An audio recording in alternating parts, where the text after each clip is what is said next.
Au sommaire d'Info Hebdo cette semaine, les coulisses de Tea Time à Niederbronn-les-Bains, les flâneries et découvertes autour du plan d'eau de Reichshofen et tout de suite, l'ouverture de la piscine de Niederbronn-les-Bains, les Aqualises.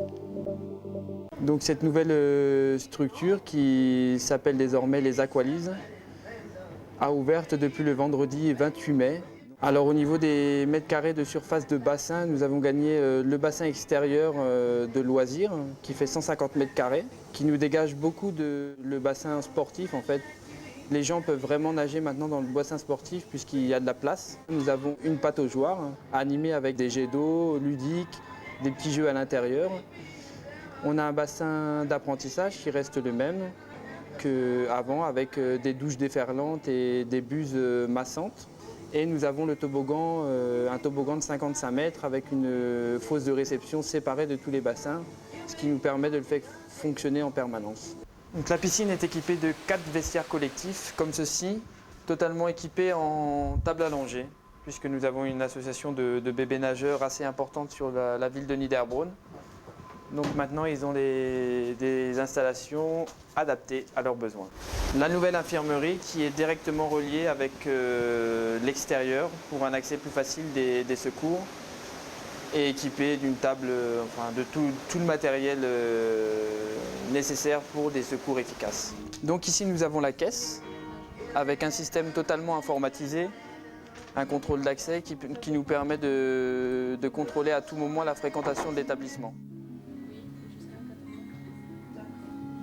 Là, nous sommes à 15 personnes, 7 maîtres nageurs, 3 agents d'entretien, 3 agents techniques et 3 caissières.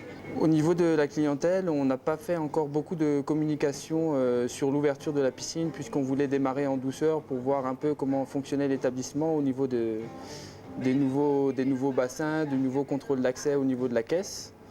On a quand même une très forte fréquentation les 3 premiers jours. 500 personnes dimanche et le lundi, ce qui est largement au-dessus de nos espérances pour l'instant, sans communication.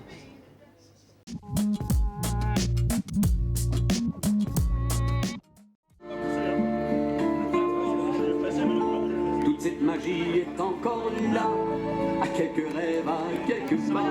Le temps n'effacera jamais tout, ni la vieille classe, ni le goût. Pour l'enregistrement de l'émission Tea Time à Niederbronn, France 3 Alsace a déployé un matériel de haute technologie. Première sortie pour le nouveau car régie numérique affecté à la région Alsace. Caméra dernière génération et transmission en direct par satellite. Des équipements qui font la fierté de toute l'équipe de techniciens. Voilà, il y a une marge d'avance. Mais c'est pas vrai, tout ça c'est pas vrai, c'est une supercherie.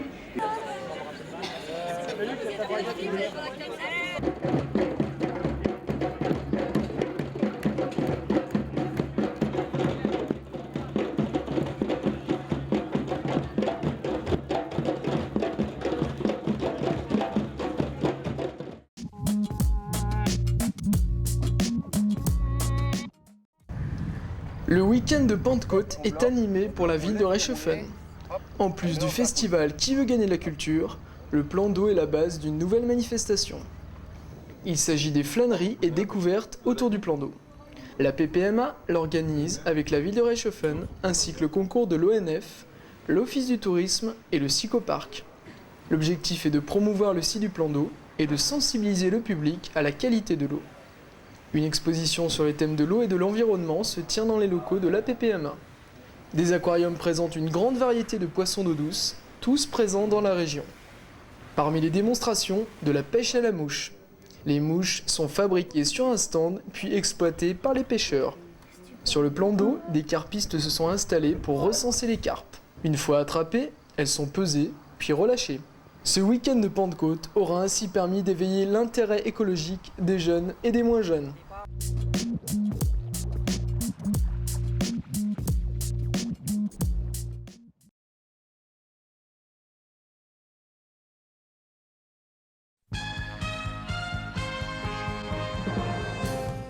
Proximité, fraîcheur, prix bas. À votre service tous les jours.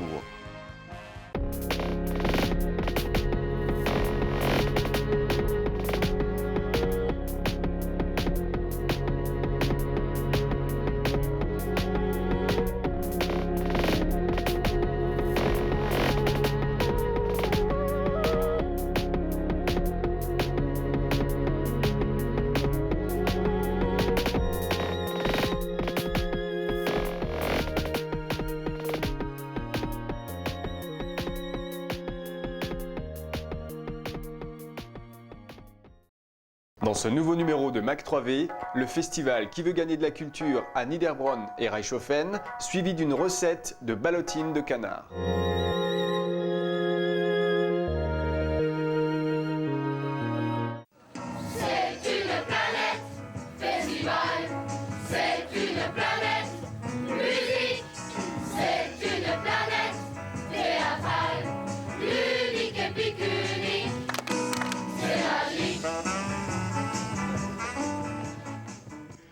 Alors c'était une inauguration un petit peu détonnante hier matin qui précédait, qui suivait l'Assemblée Générale de la Fédération des MJC où 70 artistes sont venus perturber l'Assemblée Générale et ont emmené dans un joyeux cortège l'ensemble des membres de l'Assemblée Générale qui se déroulait à l'Arc jusqu'au jardin du casino. Donc ces 500 mètres de petite balade étaient animés par des comédiens, par des enfants.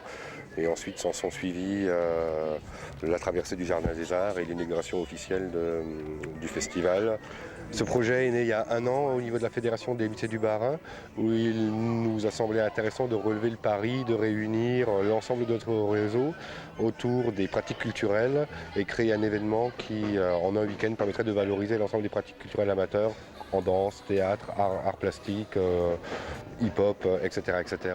Nos objectifs sont les mêmes que la Fédération des MJC, qui est de favoriser la citoyenneté, que les jeunes deviennent des acteurs actifs par rapport à ce qu'ils présentent. Et je trouve que là, on a une vision globale de ce que les jeunes peuvent apporter à une population, peuvent montrer aussi, parce que c'est important. Et montrer aussi que les jeunes, eh bien, ils ne sont pas seulement là, comme on le pense souvent, pour faire du bruit, pour crier, pour casser, mais qui peuvent faire des choses qui sont très valorisantes, très culturelles et d'un très bon niveau.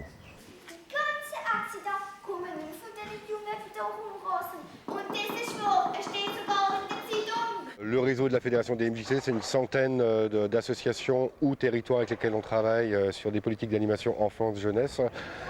Au jour d'aujourd'hui, sur ce festival, on peut annoncer sans rougir 1500 participants qui sont venus présenter quelque chose dans le cadre de ce festival. Donc des enfants de 5 ans à des personnes de 60-70 ans qui sont mobilisés pour être prêts le jour J et présenter avec le meilleur d'eux-mêmes ce qu'ils ont travaillé depuis 1 an. Le menteur! Enfin, que me veux-tu? Sire, j'ai été emprisonné malgré moi, mais je suis parvenu à m'échapper. J'ai couru durant 5 jours et 5 nuits à travers la steppe pour venir implorer votre gracieuse miséricorde. Les jeunes viennent se produire, mais après ils ont du temps, ils sont encadrés avec leurs animateurs qui les incitent à aller voir d'autres spectacles. Et un des éléments sur lesquels on a essayé d'appuyer, c'est qu'on ne voulait pas ghettoiser ou spécialiser des salles. Donc mélanger les genres culturels pour que les jeunes qui font du hip-hop aillent voir du théâtre, mais que les gens qui font du théâtre ou qui est plus un public théâtre puissent aussi voir du hip-hop. Donc on a essayé de travailler sur la question du brassage entre les genres. Et ce mélange-là, c'est aussi un peu ce qu'on voulait, un petit peu casser ces frontières entre eh bien, les cultures urbaines, ce qu'on appelle le graphe ou le hip-hop, et puis la culture plus théâtrale, voire même la culture en plate, en alsacien, où des jeunes ont produit des choses.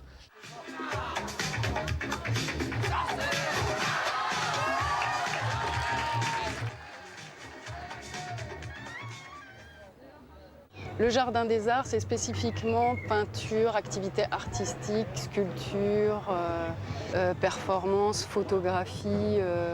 J'ai été chargée de mettre tout ça en place dans le jardin. Ça fait à peu près 1 année de travail dans les différents secteurs. Ils ont réuni donc tous leurs travaux sur cette manifestation. Il y a eu une performance graphe qui s'est déroulée hier après-midi, donc en direct devant le public. C'est un train, donc en perspective, on voit la queue du train, on le voit avancer. Donc, et sur le dessus, il y a un graphe culture. Et donc sur la fresque, on a mis 3 plaques de couleurs, c'est-à-dire 3 encadrés. Je me suis occupé, il s'est occupé du croquis du train, j'arrivais pas à le placer, donc Léo l'a fait. Moi, je me suis occupé du personnage, de l'avant du train.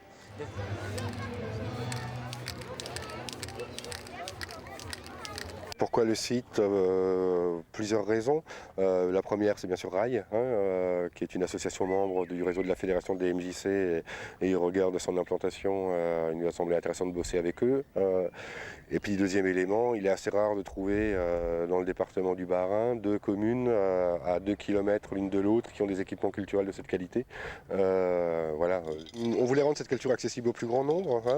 On est là avec des jeunes, hein. On en a 1000 qui dorment sur le site. Hein. Et ici, on veut favoriser le fait qu'ils rentrent dans les salles de spectacle et qu'ils aillent voir des spectacles. On pouvait difficilement demander une participation financière.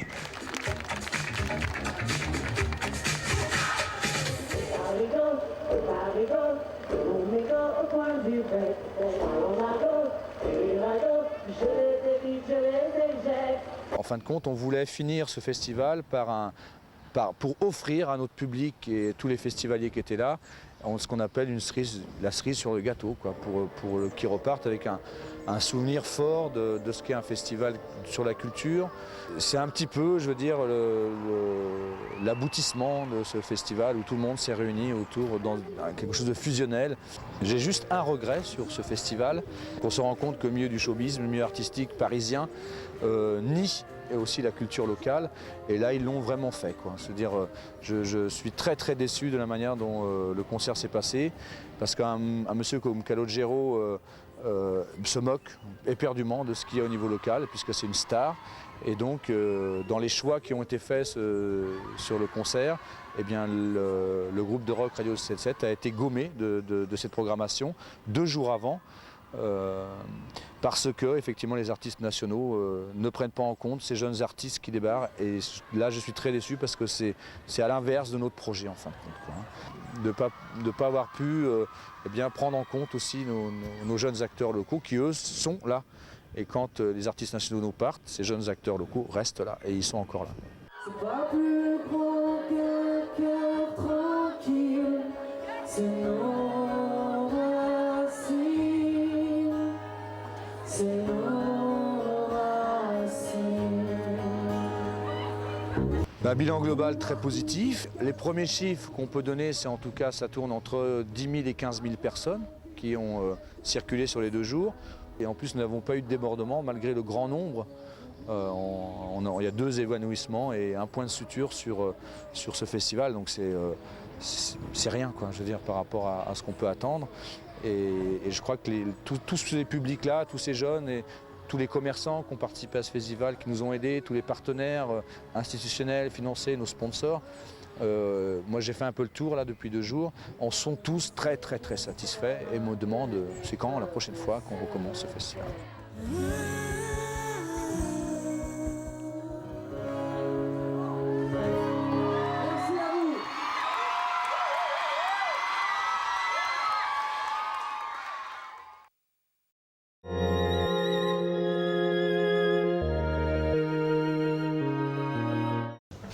Bonjour, je vais vous présenter aujourd'hui une recette de ballotine de canard au foie gras. Alors pour cette ballotine, il me faut un canard effilé de Barbarie, un lobe de foie de canard, du veau et un peu de veau et porc haché. Et le reste des épices, je vais vous présenter, il me faut un peu de noix de muscade, des œufs, de la pistache, des trompettes des morts, un peu d'orange. Et voilà, tout le reste c'est pour l'assaisonnement. Bon, la phase la plus importante c'est l'habillage du canard. Alors pour le canard, il faut commencer par bien le détendre.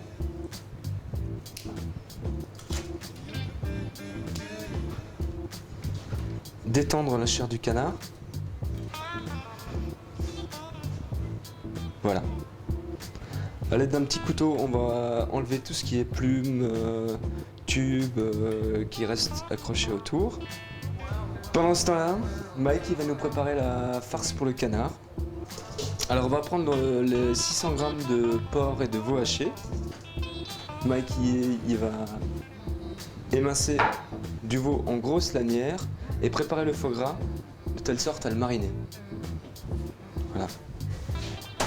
Je vais continuer mon canard.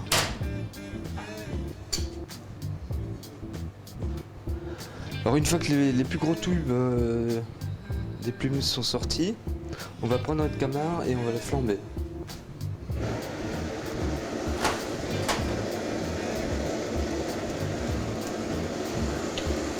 Voilà, une fois notre canard plumé, flambé, on va passer à l'étape suivante, c'est-à-dire l'habillage en lui-même du canard. Mike, pendant ce temps-là, il va mettre le foie gras mariné dans le cognac, Porto. Voilà. Assaisonner, ensuite sel, poivre.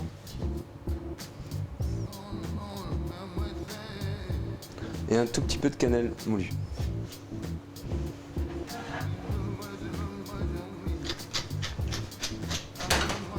Moi je vais en profiter pour lever le canard. On va commencer par le bréchet. L'os du bréchet, c'est l'os qui est au milieu de la carcasse du canard. On va lever de chaque côté les filets, c'est-à-dire on entaille la peau. Je vais lui couper le cou au niveau des pattes avant. Inciser mon doigt au niveau des poumons pour décoller les poumons. Voilà, on sent bien les poumons, on décolle de chaque côté. On va récupérer les foies et cœurs de canard. Entailler, ça c'est le cœur, légèrement entaillé en deux. On va faire mariner le foie et le cœur comme le foie de canard gras. Donc on va entailler le long du bréchet, le long des deux filets de canard, en se servant un petit peu du couteau pour racler un petit peu sur la carcasse du canard, toujours en y allant progressivement au fur et à mesure. On luxe la partie avant de l'aile du canard. Luxer la cuisse, pareil. On va défaire entièrement la carcasse du canard. Là on voit bien les deux parties du canard, la carcasse au milieu. On arrive au bout de nos peines. On va arriver à ce qu'on appelle un paletot de canard, c'est-à-dire le canard mais sans la carcasse pratiquement. On va terminer d'enlever les os des cuisses et des ailes. Bon, Mike pendant ce temps-là il prépare la farce. Il va hacher grossièrement les trompettes.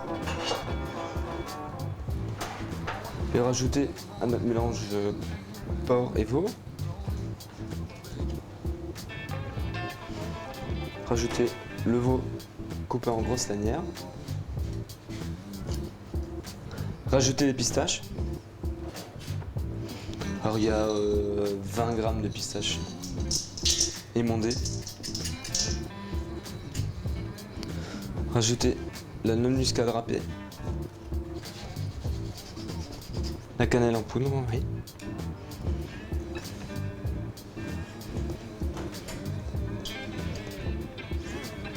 La farce, on a environ 1 kg de farce et on va rajouter 18 grammes de sel au kilo. Voilà. Bien mélanger le tout. Voilà, une fois que tous les os sont libérés de la carcasse, notre paletot est pratiquement terminé. On va lui enlever les petits filets de canard et dégraisser pareil légèrement les magrets. Les petits filets pareil dénervés. Un tout petit nerf qui se trouve au milieu. On va enlever le cou.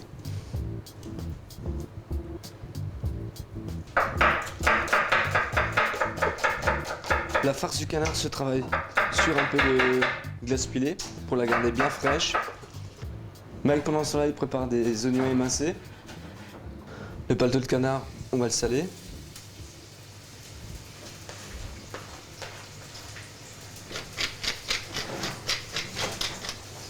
Et on va mettre un tout petit peu de grand marnier sur le paletot.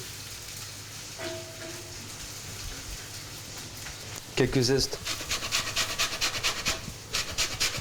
d'orange. On va faire suer les oignons, rajouter un petit peu de thym frais et rajouter le tout à la farce. Les foies, les cœurs, hachés grossièrement aussi.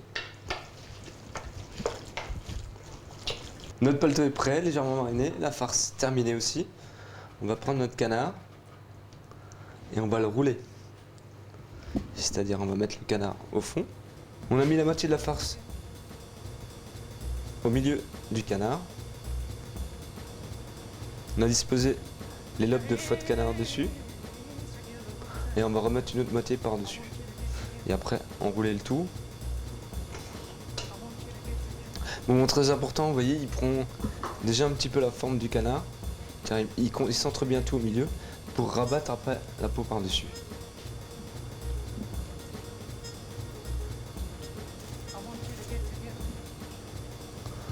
On relaie bien le papier en serrant bien,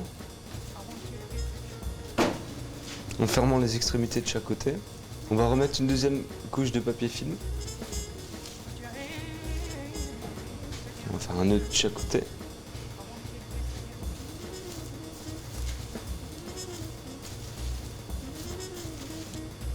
On va peser la ballotine. Donc on a 2,4 kg.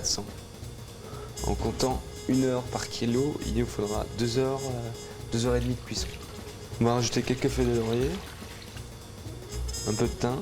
On va pocher notre ballotine au four dans un courbouillon.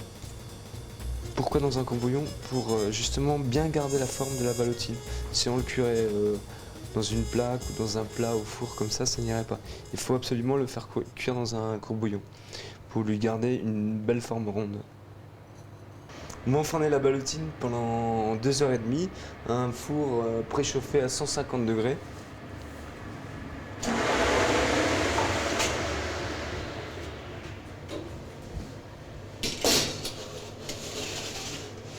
Voilà, au bout de 2 heures et demie de cuisson et une bonne nuit de frigo, on retrouve la ballotine, on va la déballer. Bien veiller à enlever tout le papier film, les ficelles. Voilà, joli. On a un joli marbrage avec le foie gras, les trompettes, un petit peu de pistache de côté. Et on voit encore le canard, la graisse du canard. Voilà notre recette de ballotine de canard. Je pense que pour une ménagère, vous pouvez essayer de trouver le canard défait en paletot. Demandez à votre boucher s'il est sympa, il vous le fera entièrement. La farce, vous pouvez l'acheter terminée aussi. Ça simplifiera énormément la recette. Sinon, c'est quand même une recette assez difficile. Elle peut être très sympa pour la période d'été. Une terrine avec des crudités, c'est un petit peu frais. Et comme on dit en alsacien, à que tort. Et merci, bon appétit.